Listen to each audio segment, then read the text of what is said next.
Coming up on Valley View News, CSUN celebrates Indigenous Peoples Day. Professors weigh in as to why this day is important to Native Americans. Plus, protests to close detention camps in California get heated. And truck factory workers take the leap and decide to join the United Auto Workers nationwide strike. Hello and welcome to Valley View News. I'm Demethy Tien. And I'm Lisa Rodriguez. Happy Indigenous Peoples Day! Today celebrates the honoring of Native Americans. Some CSUN professors say celebrating Indigenous Peoples Day recognizes their cultures and contributions to history. For me, Indigenous Peoples Day is a really important reminder of all the struggles that Indigenous people still go through today. It's not just something that happened 527 years ago. In the future, I just hope to continue in the fight for Indigenous people's rights, regardless of continents and what they need, regardless of borders, and having more people come to the event so that they are aware of the issues that the community go. Christopher Columbus Day is a day honoring someone who was a rapist and a murderer. It's important to then honor Indigenous people in that they are still here with us today and they are still fighting for the land that they had. It's important to celebrate Indigenous Peoples Day as a symbolic recognition of the survival of Indigenous peoples from all of the Americas, but it's important to also have a commitment every day to their survival, to support the Indigenous communities that are being encroached economically and politically all over the continent. And so we celebrate Indigenous Resistance Day today, but I hope that we also will try to support the communities on a daily basis. CSUN is hosting an event today from 6 in the evening until midnight. A handful of states are celebrating Indigenous Peoples Day for the very first time instead of Christopher Columbus Day. It's part of a national trend to remove a day honoring Columbus. Contrary to lore, Columbus never set foot in what is now the United States. He actually landed where the island nation of the Bahamas is located. Fire crews are still working to contain the Saddle Ridge fire. It scorched nearly 8,000 acres. Officials say the blaze is about 43% contained. At least 75 structures were damaged or destroyed, and thousands of people were forced to evacuate. All evacuation orders have now been lifted, but smoke is still lingering through several sections of LA. Even though the Saddle Ridge fire isn't completely contained, schools are open again. The LAUSD says all after-school programs will be back in session as well, but outside activities will be limited because of air quality. Most affected colleges have also resumed classes. California is officially pushing school start times to 8:30 in the morning. Governor Gavin Newsom signed Senate Bill 328 yesterday. Some critics aren't sure it's a good idea, though. Millions of dollars will go to districts to make changes for morning and after school programs. The changes take place between 2022 and 2023. K-9s are essential to law enforcement. It's important that they continuously receive proper training in order to provide their best service. To that end, the Gardena Police Department had its annual K-9 fundraiser. Valley View News reporter Griselle Martin has more on the story. The Gardena Police Department had its annual pancake breakfast fundraiser. This has been going on for 19 years. The purpose of this is to raise money for the department's equipment and to further train the canines. Their unit consists of 2 dogs, Reno and Amir. They're handled by officers Mike Bergeron and Steve Kim. People were able to contribute by buying $5 breakfast plates. It helps us buy equipment for our dogs, vests to protect them, and it helps us get training to teach the dogs more things that they need to do to keep us and the community safe out here.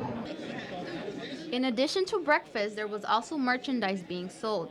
There were shirts, hats, mugs, and canine stuffed animals. This year, the turnout for the event was great. Yeah, so far we have a really big turnout. Usually gets busier a little bit later, like in the next hour or so. Both Amir and Reno have been with their handlers for 5 years. They receive rigorous training twice a year. In those 5 years, Bergeron says they have managed to successfully keep the community safe. This event is open for members of the community, and anyone who wants to join is welcome. In Gardena, California, for Valley View News, I am Griselle Martin.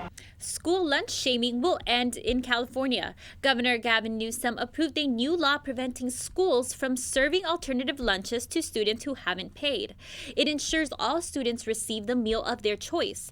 Governor Gavin Newsom credited a 10-year-old boy from Napa Valley for bringing the issue to light. The LAPD says it'll decrease the number of random vehicles pulled over. Chief Michael Moore says the old strategy wasn't working. He says it only led to about 1 arrest for every 100 cars stopped. The change was sparked by an LA Times article published last week. It detailed racial bias in traffic stops. Police leadership says officers will now focus more on apprehending suspects wanted for actual violent crimes. Under President Trump's policy, immigration and enforcement agents are required to deport undocumented immigrants. Before deportation, most are held in detention camps. Trump's immigration policy was put in place to ensure that asylum cases were processed more efficiently. Trump says immigrants who want to become citizens should apply through the proper channels. He also says a more modern legal immigration process would protect American workers. But some critics think the president's policy is too harsh. The Close the Camps protest last weekend showed support for the immigrant community. Reporter Elena Tovar was there. No fear! The raids, the family separation, the deportations of immigrants. The Immigration Justice Committee and 46 organizations are tired of it all. Fayyaz Nawawi was part of the group that came together in front of City Hall to demand change. We believe it is imperative that these detention centers are shut down. The protesters want to break the notion that their only solution is to rely on the Democratic and Republican parties. Maeve Campbell of the Revolutionary Internationalist Organization says the mobilization of the working class is the answer to ending these deportations. We have an understanding that the only way to fight these racist deportations is through the mobilization of the entire working class, because the working class has the power to shut down capitalist profits and demand that we defend immigrants. Governor Newsom recently signed a bill named SB 32. It demands that federal detention facilities in California be shut down. During the protest, participants laid down to represent the many immigrant deaths since President Donald Trump took office. No Trump, no KKK, no racist USA! The participating organizations believe no human being is illegal in this country. Rather, they think people should greet immigrants with friendship. Lisa Salvery says people should think more before taking action in any matter. About what the laws that we pass, who we vote for, we have to think about the fallout that's happening, and the detention camps is just one part of that, a bigger problem and bigger issue. Protesters have gathered in hopes that in the 2020 election, a presidential candidate will take action in ending the deportation of immigrants. The message is clear: enough is enough. In Los Angeles for Valley View News, I'm Elena Tovar. California is the first state to ban the sale of products made with animal fur. Governor Gavin Newsom signed a bill Friday making it illegal to produce, sell, or donate products with new fur in the state. The law goes into effect January 2023. Many Californians aren't quite as excited for Columbus Day as they used to be. They want to celebrate Indigenous People Day instead. In San Francisco, visitors who were watching the Blue Angels perform over Coitown were met with a Christopher Columbus statue covered in fake blood. Some visitors said this isn't the way to send a message. Well, there's other ways to get your point across. This was unnecessary. And these are our tax dollars got to clean this. Like, you made the mess. Do you realize it's still coming out of your pocket? People don't think. They just don't think. The statue was covered in red paint and the words that read, "Kill all colonizers." A crew arrived to scrub off the paint. There are surveillance cameras nearby, but officials aren't sure how much of the vandalism was caught on camera. Westboro Baptist Church and the Manitou Springs School District has prompted a 2-hour delay.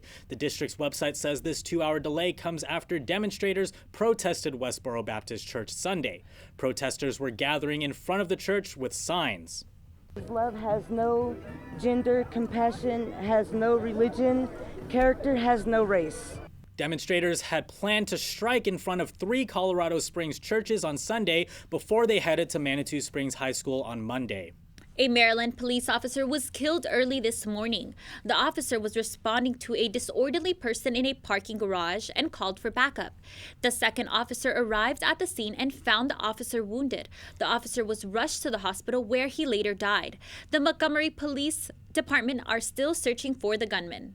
A Fort Worth, Texas officer resigned today after killing a woman in her home Saturday. A neighbor called police when he saw the front door open.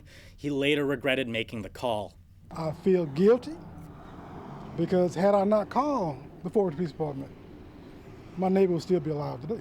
Aaron Dean's body cam shows he did not provide a warning before firing once into the house. After the shot was fired, Tatiana Jefferson was found dead from the wound. Her 8-year-old nephew was in the room. Jefferson was house-sitting for her mother, who's in the hospital. A brain surgeon accused of raping children died in jail. Corrections officer found James Kohut dead and alone in his cell Sunday. The exact cause of death is being investigated, but pathologists say it was likely suicide. Officials say that they weren't expecting this to happen. He was previously on suicide watch at the beginning of his incarceration, but he hasn't been for the past several months. So we had no indication that this was going to happen or that he wanted to hurt himself. Kohut worked at the Dominican hospital in Santa Cruz. Officials claim he was sexually abusing kids at his Santa Cruz home. He allegedly ran a sex rink at the residence with 2 women. Prosecutors say this went on for 20 years. Mack truck factory workers in Pennsylvania are striking. The protesters are demanding higher wages, better job security, and benefits. Mack Truck President Martin Weisberg says the company has a good relationship with its employees, so it'll reach a deal. The last time Mack Truck workers protested the company was in 1984. The impeachment inquiry into President Donald Trump continues to unfold, but the president is still denying allegations of a quid pro quo with Ukraine. Whistleblower said quid pro quo 8 times. It was a little off, no times. Former advisor on Russian and European affairs Fiona Hill testified before Congress this morning. House Democrats hope Europe Ambassador Gordon Sondland will do the same Thursday. Maryland Congressman James Raskin says that the July 25th phone call with Ukraine is the tip of the iceberg. Anna, I hear lots happened this week in entertainment. There were some world records that were broken, right? Yes, Timothy. It was an incredible week for some celebrities, but for others, well, let me tell you. Simone Biles broke gymnastics world record Sunday. Biles won her last 2 gold medals in the final day of the gymnastics championship in Stuttgart, Germany. She now owns a total of 25 medals. Her routine included a stunning, a triple twist, and a double somersault. The 22-year-old won a score of 15.66. Rumors said this could be her last championship. And South Korean pop star Sully died at age 25 Monday. South Korean officials say her manager found her dead in her home. They still don't know the cause of death. Police say they're investigating all possibilities, including suicide. And the Halloween movie franchise is getting a special vinyl release. The 2018 edition of the Halloween soundtrack comes out this Friday. It'll feature more than 28 minutes of music, just in time for this spooky season.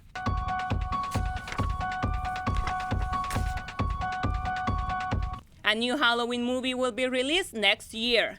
And the long-awaited zombie comedy sequel, Zombieland Double Tap, is here. Jesse Eisenberg, Woody Harrelson, Emma Stone, and Abigail Breslin reunited for the big red carpet premiere. The film took 10 years to return. However, writer Rhett Reese told The Hollywood Reporter that he and his writing partner wanted the story to be perfect. Zombieland Double Tap comes out Friday, October 18. And Oscar-nominated actor Robert Foster died at age 78 Friday. Foster's publicist Kathy Berlin said he died from brain cancer. The actor's death coincided with the release of his latest film, El Camino. He was best known for his role in Jackie Brown, where he played a bail bondsman. He worked with several directors, including Alexander Payne in the film The Descendants and David Lynch in Mulholland Drive. And Dolittle official trailer is finally out. Everyone pack your bags! Actor Robert Downey Jr. plays the role of former doctor who has love for animals. he decides to start treating all kinds of creatures and discovers that he can actually communicate with them. He then embarks on an adventure to a mythical island. Dolittle comes out on theaters January 17, 2020.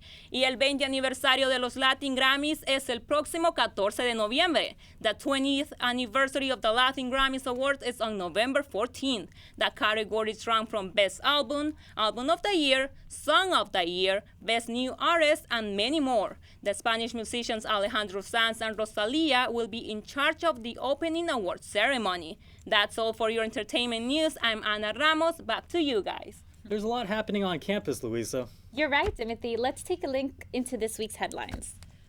Thank you. Last week's issues focused on sustainability. We featured Miles Lewis, an educator and environmentalist in the San Fernando Valley. Our new upcoming issue targets immigration, and it's available this Wednesday. Make sure to tune in online for new and updated content. That sums it up here at the Sundial. Thank you, and back to you. More to come on Valley View News. Violent protests in Ecuador continue. Several people are dead. And breast cancer affects thousands of people annually. Doctors say there's ways to detect it early. Stay tuned. You made her college years possible, opening that education savings account when she was little, spearheading campus tours, and deciphering financial aid. If you can ace planning for college, you can do it for retirement. Get on track with tips at aceyourretirement.org. Let's hear from Itayetsi in our Digital Media Center. Hong Kong protesters are still rioting over heavy-handed Chinese government influence. Rioters attacked police, blocked roads, and trashed the Bank of China branches. In one of the several attacks against police, one officer was hospitalized after being slashed in the neck. Stores and restaurants with ties to the Chinese government were also attacked. Some protesters say this is their way of expressing anger with businesses that betrayed Hong Kong. Still, there are some peaceful protesters. They formed a human chain and made folded paper cranes to symbolize peace. Ecuadorian protests come to an end after a week of fighting. Ecuador's President Lenin Moreno struck a deal with indigenous leaders. Moreno agreed to withdraw the International Monetary Fund back package that carried a big increase in fuel costs. In return, indigenous leaders agreed to end the protests and street blockages that were harming oil production. Both Moreno and indigenous leaders will work together to create a package that will decrease government spending, public debt, and budget deficits in order to increase revenue. Typhoon Hagibis left dozens of citizens dead and parts of the country in shambles. Nagano City was flooded after an embankment along the Chikuma River collapsed. The recovery process is starting, but the effects of the storm remain. The typhoon hit Saturday evening. It caused flooding and landslides. By Sunday, about 31 people had died and hundreds were injured. Prime Minister Shinzo Abe says 27,000 of rescuers are searching for the missing and helping others to evacuate. In the meantime, 200,000 homes are without power. The storm came while the country was hosting the Rugby World Cup. Protests are raging across Spain after 9 Catalan leaders were sentenced to prison. The leaders got terms ranging between 9 to 13 years. Officials say the leaders were misusing public funds in a failed 2017 independence bid. Within minutes of ruling, people flooded the streets. They waved flags and blocked traffic. Demonstrators say this is a state silencing people's ideologies. President Trump is offering the remaining U.S. forces out of northern Syria. Some critics say this will paralyze the fight against ISIS. Turkey claims Kurdish forces released some ISIS militants, but there's no evidence of that. Some Republicans criticize Trump's decision. They say the move weakens American credibility and makes it harder for the U.S. to work with allies in Western Europe. That's all for international news. Now back to you in the studio. The 2019 Fall Classic will feature the Nationals or Cardinals in the National League or the Yankees and Astros in the American League. Last night, the Astros tied that series at 1 game apiece in walk-off fashion. Talking to the home plate umpire, Corey Blazer. Here's a fly ball into right. Back at the wall. This game is over. Correa ends it. That series will head to New York for the middle 3 games of the ALCS. One CSUN student weighs in on the potential World Series matchups. The Yankees game is going to be a little bit more interesting. A lot of my friends are on one side, families on the other, so always switch the cap when going to the other game. But good news, Dodgers fans, they can't lose the World Series if they don't make it there. In recent years, the emphasis on concussion prevention has risen throughout the nation. However, some argue that they're inevitable in contact sports. Valley View's news reporter Alan Cardoza spoke with CSUN community regarding the issue. According to the Association of Neurological Surgeons, nearly 90% of boxers suffer a brain injury during their careers. This is one example of how dangerous contact sports can be. Dr. Elizabeth Park says there are measures that can be taken to decrease that number. One of those would be, decreasing the amount of blunt force trauma to the head. So maybe that's in terms of boxing, we limit the number of contact hits, blows to the head that the boxer takes during practice. The CDC estimates 1.6 to 3.8 million concussions occur annually in sports and recreational activities. Dr. Park says that ultimately they're inevitable and they're a part of contact sports. But I'm not sure that the literature is out there that really supports the fact that we can train our bodies or we can train in a certain way to really prevent concussions. I think it's more they're inevitable in sports where we sustain head injuries. Concussions can lead to some athletes quitting their sport altogether out of fear of the impact it might have later on in life. Christopher Posada had to decide whether continuing to play was worth it at all. I've seen the stories about how multiple concussions can lead to CTE in the future, and after my last one, it really stuck with me for a while after that, and I didn't feel like I wanted to continue playing the sport. I just didn't think it was worth the risk factor. Though all 50 states have concussion laws, they all require and encourage coaches, athletes, and parents to be educated on the impacts of concussions and the concussion protocol. From Northridge for Valley View News, I'm Alan Cardoza.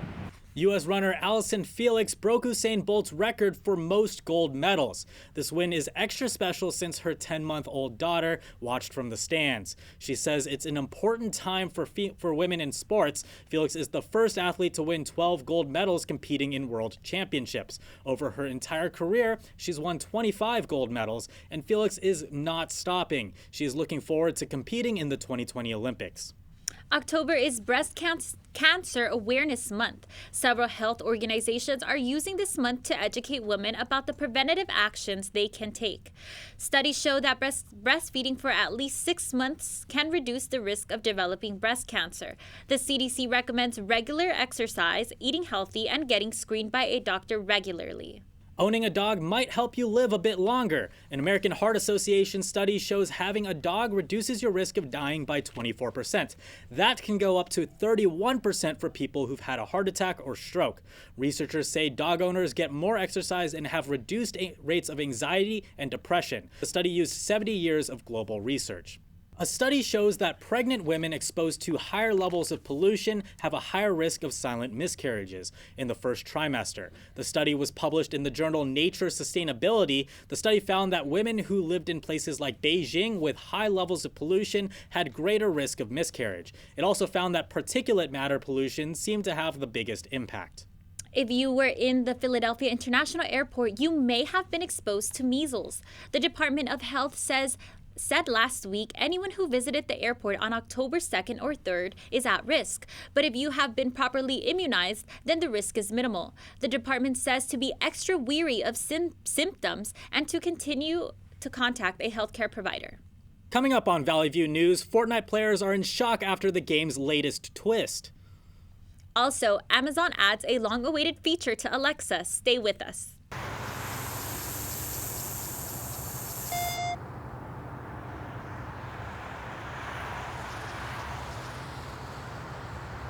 Earlier this year, the World Health Organization officially recognized video games as a mental health disorder. A person may be addicted to video games if they're struggling to control how much they play. Here's Valley View News reporter Ricardo Sandoval with more. Timothy, in the last year, the video game industry has made nearly $135 billion. For some people, video games can be a problem. Video games are one of the most popular forms of entertainment. Experts think playing video games can lead to mental disorders, physical disorders, and even harassment. Some think that playing too much can lead to obesity. But CSUN developmental psychology professor Omar Robabkaba says people are less physically active for many reasons. Claiming that it's video games that causes less exercise, I think it's a problematic claim. So I think in summary, there's very little research to show either way, whether it does or doesn't. We just don't know. Many people around the world enjoy playing video games. A report in Business Insider shows there are more adult women playing video games than young men. 41% of gamers are women, but even in the gaming world, women suffer from harassment. They tend to experience more harassment in online settings. This is not breaking news, but this is one of the studies that found that in online competitive gaming. The World Health Organization recently introduced the term gaming disorder. It's on the list of mental health conditions. One of the 3 characteristics of gaming disorder is prioritizing gaming over any other interest or activities. Demothy, statistics show video game sales continue to increase every year, and there's no end in sight. Back to you guys. Fortnite hysteria is on. The globally popular Battle Royale video game got sucked into a black hole Sunday, literally. The 78 million monthly players witnessed an in-game event that pulled the entire map into a black hole, kicking all players offline.